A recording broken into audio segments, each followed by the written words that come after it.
चैत 12 गते सङ्घीय संसदका 274 जना सांसदहरूले शपथ ग्रहण गरिसक्नु भएको छ भने ज्येष्ठ सदस्यको रूपमा हिजो भर्खर ज्येष्ठ सदस्यमा अर्जुन केसीले शपथ ग्रहण गर्नुभएको थियो।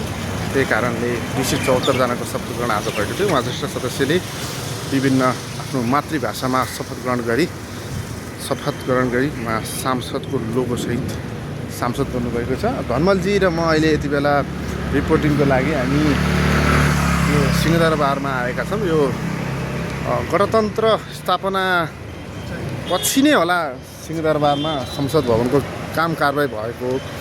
अब गणतन्त्र पछि हामीले रिपोर्टिङ थालेको कारणले हामीलाई चाहिँ अलिकति यो ठाउँमा अनौठो लागेको छ। तपाईँ के भन्नुहुन्छ धनमलजी? पक्कै पनि झन्डै 17-18 वर्षपछि अब प्रतिनिधि सभा यता काम कारबाही अगाडि बढाउँदैछ हैन सर? ओहो, त्यसो भएको हुनाले अब रिपोर्टिङमा हामी आएको एकदम नौलो अनुभव र अलिकति कन्जस्टेड ठाउँ छ अहिलेको संसद प्रतिनिधि सभा भवन भनौँ न। ओहो, त्यसो भएको हुनाले भित्र अलिकति काम कारबाही गर्नलाई गाह्रो छ। यद्यपि नयाँ ठाउँमा नौलो अनुभव त्यो त भइरहेको अब अहिले मैले संसदको रिपोर्टिङ गरेको 16 वर्ष भयो। म संसदीय मामिलामा पनि रहेर काम गरेँ। तर आजको विषय, आजको दृश्य हेर्दा म त नयाँ जस्तो फिल भयो है। यो चाहिँ अब यो समयले गराएको होला। अब हामी क्रमिक रूपमा अब हामीले नयाँ पुस्तालाई पनि हामीले अगाडि ठाउँ दिनुपर्छ, किनभने सदनमा पनि नयाँ पुस्ता आस्था हामीले पनि सधैँभरि यी ठाउँहरू ओगट्नुहुन्न है भन्ने लागेको होला। त्यो कारणले पनि अलिकति अनौठो लागेको होला। कतिपय चिजहरू हामीले रोचक दृश्यहरू देख्यौँ। तर योचोटि मैले अचम्म लाग्यो कि मैले सांसदहरू नगन्ने मात्रामा सांसदहरू हिँडेको देखेँ। प्रत्येक सांसदले गाडी चढेको देखेँ।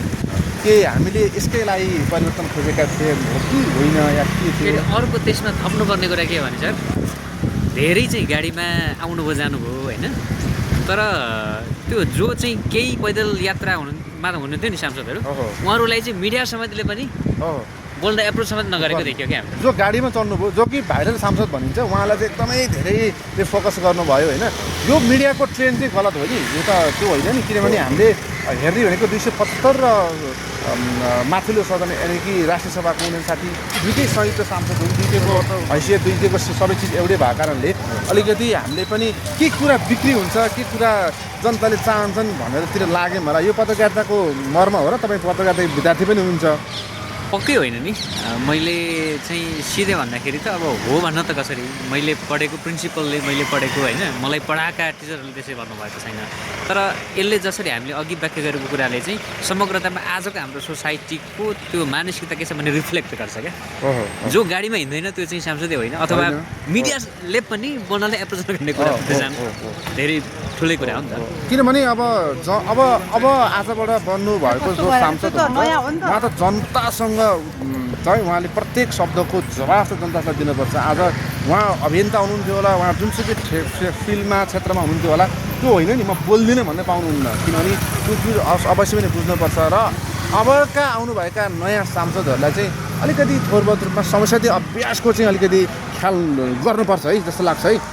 पक्कै राजनीतिभित्रकै एउटा चाहिँ त्यसको अवयव भए पनि संसद भनेको निकै फरक कुरा हो, संसदीय अभ्यास भनेको निकै फरक कुरा हो। अब यहाँ त राजनीतिमै पनि लगभग नयाँ सांसदहरू हुनुहुन्छ नि त। राजनीतिक अभ्यास र संसदीय अभ्यास ठ्याक्कै एउटै जस्तो होइन नि त, निकै फरक कुरा हो। संसदीय अभ्यास भनेको हाम्रो मात्रै होइन नि, हामीले मात्रै गरेन, हामीले त विभिन्न देशको संसदीय अभ्यास छ। अब हामी अन्तर्राष्ट्रिय संसदहरूको पनि हामी मेम्बर छौँ। त्यसै गरी यी हरेक चिजहरूलाई चाहिँ हामीले अगाडि बढाउनु पर्ने हुन्छ। सांसद भएँ म लोगो टाँसी मात्रै भनेर पनि होइन। हामीले त मेरो अनुभवमा भन्यो भने मैले 16 वर्षमा धेरै सांसद देखेँ, धेरै मन्त्री देखेँ होइन। हामी त अहिले जहाँ पनि फिल्डमै छौँ, हामी सडकमै छौँ, झोलै बोकेर हिँड्न छौँ भने त्यो मात्र ठुलो एचिभमेन्ट होइन हो जस्तो लाग्छ। हामीले पढाउनु खोजेको होइन, हामीले खोजेको भन्ने मात्र गर्नु खोजेको। तपाईँहरूलाई कतिलाई मन पर्ला नपर्ला आफ्नो ठाउँमा छ। अहिले यति भन्दै अब हामी अर्को बाटोतिर लाग्यौँ।